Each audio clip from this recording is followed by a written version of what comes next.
Senior ఉద్యమకారులకు సంబంధించి కూడా మాట్లాడించే ప్రయత్నం చేద్దాం. సీనియర్ ఉపాధ్యక్షుడు వనం చంద్రమౌళి మాట్లాడడం. సార్, ఎట్లా చూస్తారు? తెలంగాణ వచ్చింది, నీళ్లు నిధులు నియామకాలు అన్ని కూడా సమకూర్చుకున్నామా? ఏం చెప్తారు? సమకూర్చుకున్నామో లేదో కానీ 69 ఉద్యమంలో పాల్గొన్నటువంటి మేము, నా పేరు వనం చంద్రమౌళి. ఇవాళ 69 ఉద్యమకారుల సదస్సు సమావేశం అయిపోయింది, ప్రెస్ మీట్ అయిపోయింది. రామరాజు గారు మాట్లాడారు. ఇక్కడ ఒకటే విషయం సార్, రామరాజు గారు అన్ని జిల్లాలు తిరిగి మేము మా సంఘం ద్వారా ఒక్కొక్క ఉద్యమకారుని వివరాలన్నీ సేకరించి ప్రభుత్వానికి ఇచ్చేసాం. గతంలో ఈ ప్రభుత్వాన్ని కూడా ఇస్తున్నాం. నేనేమంటున్నా, స్వాతంత్ర సమరయోధులను ఎట్లా గుర్తించారు 100 ఏళ్ల తర్వాత? ఎవరైతే పెద్ద మనుషులు చెప్పారో, పెద్ద మనుషులు ఎవరైనా చెప్పినట్లయితే వాళ్ళ మాటలు అట్లాగా మీరు కమిటీ రికమెండ్ చేయాలంటే మా సంఘం నుంచి రాసుకున్నటువంటి లిస్ట్ ఏదైతే ఉందో ఆ లిస్టు కమిటీకి ఇస్తాము. కమిటీ ద్వారా మేము అబద్ధాలు చెప్పాము, అబద్ధాలు రాయము. అది ఇప్పుడు తయారు చేసింది కాదు. కాబట్టి మేము ఇచ్చేటటువంటి లిస్ట్లో కరెక్ట్గా వెరిఫికేషన్ చేసి వాళ్ళందరికీ కూడా మా హక్కులు, మాకు ఏవైతే డిమాండ్ ఉన్నాయో వాటిని నెరవేర్చామని మేము కోరుతున్నాం. అంటే గతంలో కేసీఆర్ ఉన్నప్పుడు కూడా మీకు గుర్తిస్తామన్నాడు, హామీలు ఇచ్చిండు. ఎట్లా చూస్తారు సార్? మేము కేసీఆర్ ఉన్నప్పుడు కేసీఆర్ కూడా ఈ లిస్ట్ ఇచ్చినాం. మేము 69 ఉద్యమకారుల యొక్క లిస్ట్ ఆయన కూడా నిర్లక్ష్యం చేసిండు, ఇవ్వలేకపోయాడు. ఇప్పుడు వచ్చినటువంటి రేవంత్ రెడ్డి గారికి కూడా ఇచ్చినాము. కానీ ఒక సంతోషం ఏంటంటే రేవంత్ రెడ్డి గారికి ఆయన కమిటీ వేసిండు. దీనికన్నా ఇలా ఒక కమిటీని వేసిండు. ఎవరు? కేకే గారిని అధ్యక్షులను పెట్టి కమిటీ వేసి, కేశవరావు గారిని. సంతోషం, చాలా సంతోషం. నేనేమంటున్నా, కమిటీ కూడా కొంచెం ఆలోచించి చక్రవర్తి రామరాజు గారు తయారు చేసినటువంటి లిస్టును వాళ్ళు గుర్తించి వాళ్ళకు సరి అయినటువంటి న్యాయం చేయాలి. నిజంగా సీనియర్ ఉద్యమకారులు ఒకవేళ మీ శ్రమ లేకపోతే తెలంగాణ వచ్చేది సార్? అసలు అప్పటి పరిస్థితులు ఎట్లా ఉంది? సమస్య లేదు సార్, రాదు. తొలి దశ ఉద్యమమే, మలి దశలో కూడా మేము పాల్గొన్నాం. మలి దశ ఉద్యమానికి పునాది అది, అదే పునాది. దాని ద్వారా ఈడనే నిజాం కాలేజ్ ముంగల్నే ముగ్గురు వచ్చిన ఫైరింగ్ చేసేటప్పుడు నేనున్నా, స్టూడెంట్ నేను అప్పుడు. అలాంటి ఉద్యమము ఆయన స్ఫూర్తే మలి ఉద్యమం నడిచింది. కాబట్టి మలి ఉద్యమంలో తెలంగాణ వచ్చింది కానీ అనుకున్నటువంటి నీళ్లు నియామకాలు సరిగ్గా జరగలేదు.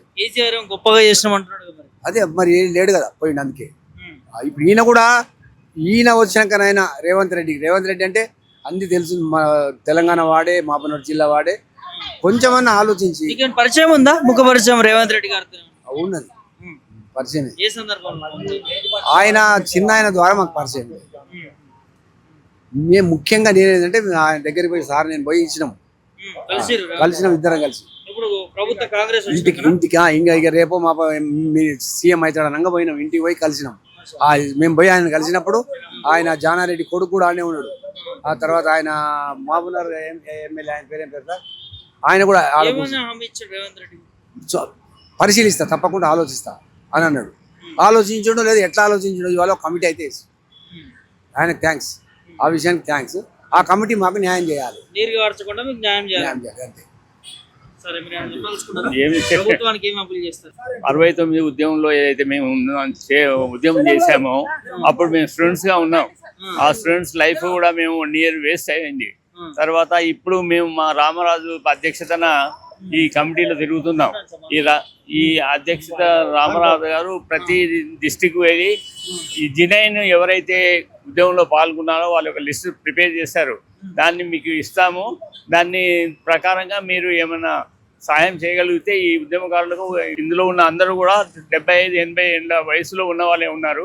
కాబట్టి వీళ్ళకు ఆరోగ్య రీత్యా కానీ, ఫైనాన్షియల్ రీత్యా కానీ ఏదైనా ఉపయోగపడితే మీ అందరికీ కూడా వారికి ఆశీర్వదిస్తామని ఈ సభాముఖంగా చెప్తున్నాం. హ్యాపీ అనిపిస్తుందా కమిటీ వేయడం కావచ్చు? గతంలో కేసీఆర్ మొత్తం పట్టించుకోలేదు. ఈ కమిటీ వేయడం చాలా ఆనందంగా ఉంది. అందుకని మేము ప్రెస్ మీట్లో కూడా అదే చెప్పాము. ఇప్పుడు రేవంత్ రెడ్డి గారి ఆధ్వర్యంలో కమిటీ వేశారు. దాని గురించి మేము అందరూ సంతోషంగా ఉన్నామని అనౌన్స్ చేశాము.